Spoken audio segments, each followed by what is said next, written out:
Hi guys, Fonzie here from GM Motorsport Australia Speed. Today we've got a Ram. We've got plenty of Rams. We've got one out the front and the second one in our workshop just in today.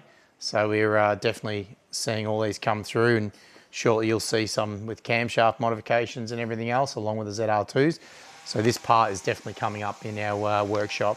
What we're going to do, the customer wanted a base run. We'll give it a base run. Please be aware, it's hard for us to do a base run because it's not one-to-one.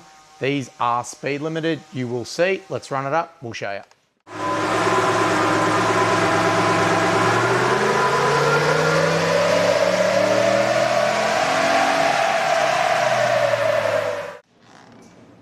Okay, that's our baseline. Realistically, it's not a complete baseline. It's very hard with the transmission, with the kick down, with it not being tuned. Okay, so showing you here, and we're doing it for full transparency. Here we're able to get on the throttle more and carry the power, but it's rolled over and it's hit the speed limiter. Okay, speed limiter is 160 k's. Look at that magic number, 158. All right, so Dyno don't lie.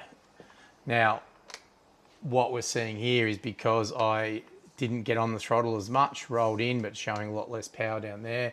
It's got to run on the dyno and run on mainly the catching the throttle for the speed limiter, okay?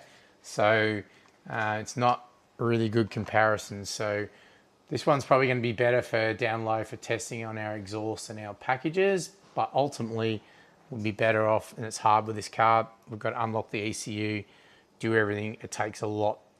So in our testing, which you would have seen the Ram stuff, we've done that. So basically we done the ECU and took the speed limiters out, made the transmission stay and hold the gears. Okay, so we took the speed limiters out and we made the automatic transmission not change gears, so we could actually put full acceleration on down low. So that's the real world testing. So we've did this for the customer because he wanted to see before and after, but it's very hard to get a true representation. That's why Australia Speed, we've done that research and we actually done the simple things to make the automatic transmission stay in the one gear, allow full throttle, and also speed limit has been removed, so then we can do apples for apples. One interesting thing as well on this car as well was the air intake. It is the Mopar version. As you can see, it's a bit of an over Ram over the radiator style. Okay, so just showing you, so he's got the surround off, it's only very small. We'd have to do some more validation tests on these. Pick that up. Now we're showing you inside here, like it's a great idea to go straight down, but what happens here with this convolute, and especially with the same diameter, it's not good because the convolutes, we have a boundary layer, and what happens, you create like eddies over it, and this realistically makes your area smaller. So really you'd want to taper a bell mount. So yeah, I'm not in agreement with that. I do a lot of flow bench testing in there, so we know. Now people look at this, it's old school and it's over the radiator and straight in and not from the side and go, this must be the best thing since sliced bread. Not really. Now I'll show you a few more reasons why and done. So realistically in square areas, when you basically will measure a filter, like this filter here, you'd look at that and you'd go, wow, that filter is bigger than this filter. When you actually measure this filter here and put the numbers in, so we've got 24 and a bit, and by 29, I'll just pull the calculator out, won't do it mathematically properly. 24 times 29, you roughly got 696 in centimeters. So if you measured this one here and went around like that, there's a reference.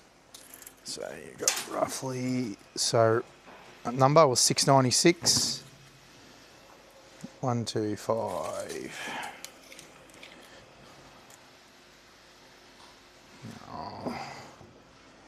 times.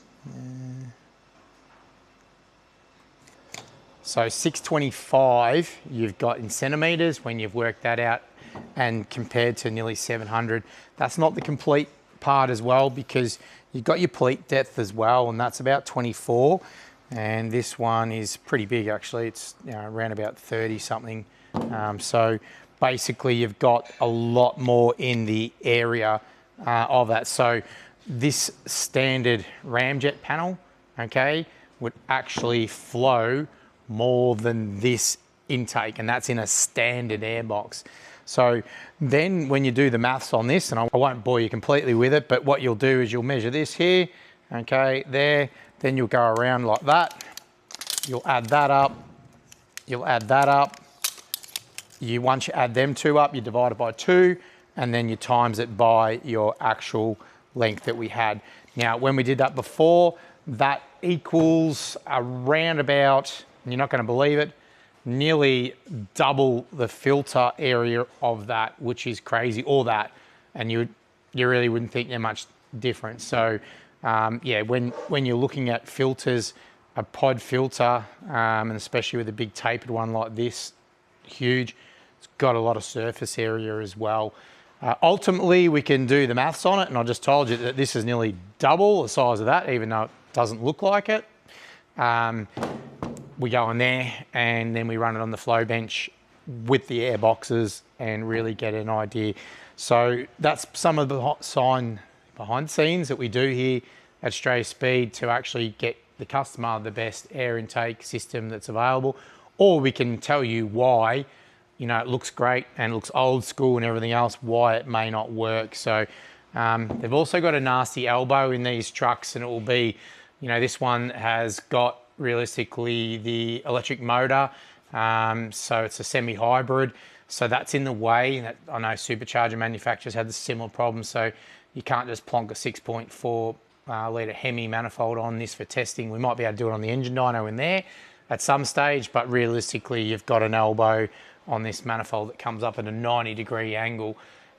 So yeah, realistically, I think the side airbox route that we've played around with and done with a nice radius tube is the best way to go, which will have a future product out for release. We've done some protos and custom stuff, but we haven't released it for general sale yet with a Ramjet air intake, so that will be coming soon. A lot of other cool things as well for Mustang, so we're doing multi-platforms at the moment.